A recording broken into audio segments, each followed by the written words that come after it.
again and welcome back to another session of commerce class with me, Suman Rathore.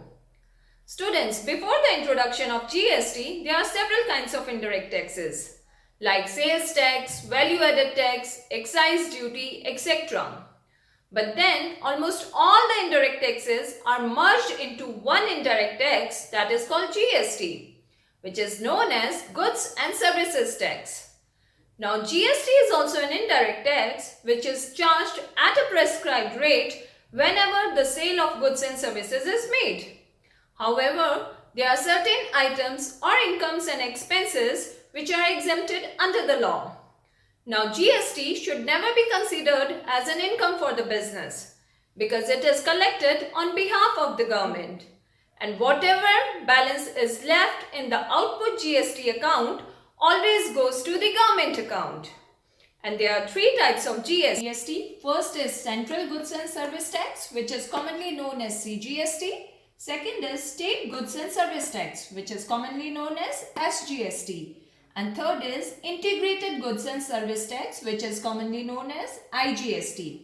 Now, the important point to be noted here is CGST and SGST are charged in case of intra-state sales, which means that sales within the same state at half the rate of the prescribed GST rate, which means that let's say the rate of GST in that state is 12%. In that case, 6% will be charged as CGST and 6% will be charged as SGST. Okay? Whereas GST is charged in case of interstate sales, which means sales between two different states at the full rate prescribed by the government. So in case of CGST and SGST, you simply divide the rate between these two equally, and in case of IGST, you charge the full rate. Okay? Now the next important point here is that GST charged by the seller is known as output GST, whereas GST paid by the purchaser is known as input GST. So always remember that this output GST is always linked with sales or sales return in case of reverse and certain other incomes like rent, commission, etc. But don't worry, whenever GST is to be charged on any expenses or incomes, it will be clearly given in the question. Now, this input GST is always linked with purchases and purchase return in case of reverse and certain other expenses like rent, commission, insurance premium, etc. Now, let's see how to pass the journal entries of GST and then we'll take some transactions to understand it practically. Okay, so let's understand the journal entries.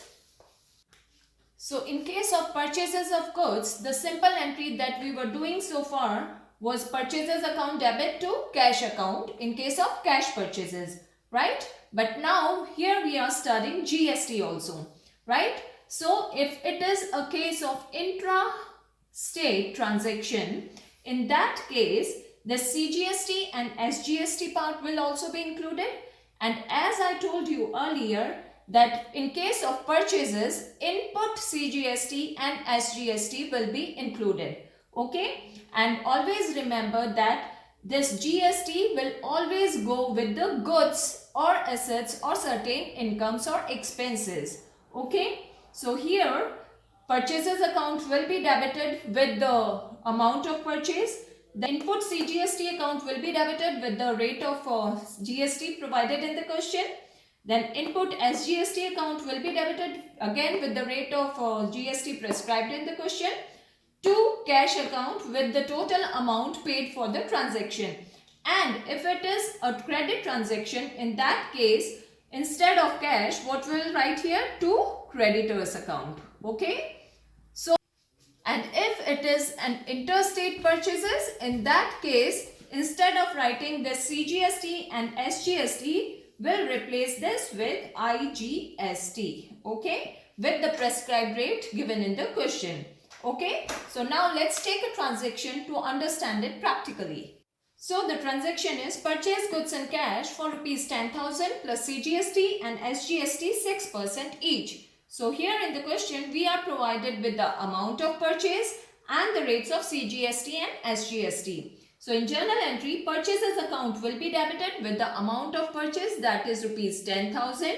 Then input CGST, input because it is a case of purchase, right? So input CGST at the rate of 6% of 10,000, which comes to 600. And then input SGST, which is also 6% of 10,000. Again it is 600. To cash account with the total amount paid for the purchases, which is 11,200. Okay. So now let's see some more journal entries. The next question is return goods rupees 5,000 for being defective. Now this is a case of purchase return, and in case of return of goods we simply reverse the entry. So here cash account will be debited with the total amount and purchase return account will be debited with the amount of goods returned by us. Then to input CGST account with the rate of CGST and SGST with the rate of SGST. So here we are returning goods worth rupees 5,000 for being defective. So purchase return account will be credited with rupees 5,000. Now the rate of CGST and SGST in that previous transaction was 6%, right? So in case of return, again the 6% will be charged on 5,000. So 6% of 5,000 comes to 300 and 300 SGST. So the cash account will be debited with 5600. Okay. Now let's see the next journal entry. Next is purchased machinery rupees 20,000 from Raman plus CGST and SGST at the rate of 9% each. Now this is a case of purchase of an asset, and as I told you earlier, in case of purchase of an asset, input GST account will be debited. So the entry will be like machinery account debit, input CGST account debit, input SGST account debit to Raman's account because it is a credit purchase of machinery. So now let's enter the amounts. Machinery account debit with rupees 20,000, which is the cost of the machinery. Then input CGST account debit with 9% of 20,000, which comes to 1,800. Then SGST again 1,800 because SGST and CGST both are at the rate of 9%. Then to Raman's account is 23,600. Right? Now let's see the next transaction. Now next is commission paid rupees 4,000 along with CGST and SGST at the rate of 6% each. Now as I told you earlier, there are some income and expenses on which GST is paid or charged, and the information regarding this will always be clearly mentioned in the question. So don't worry about that. So now let's see the journal entry of this transaction. Commission paid, as it is an expense for the business, so it will be debited with the amount 4,000. Then input CGST, 6% of 4,000 is 240. SGST also 6% of 4,000, 240. To cash is rupees 4,480. Okay. Now let's see the next transaction. Now next is sold goods to Rita for rupees 12,000 plus CGST and SGST at the rate of 6% each. Now again this is a credit transaction, so debtors account will be debited to sales account, to output CGST and as output SGST because it is a case of sales. And I told you earlier also that in case of sales, output GST account will be credited, right? So now let's enter the amount.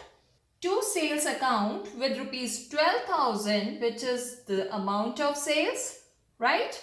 To output CGST account, 6% of 12,000 is 720.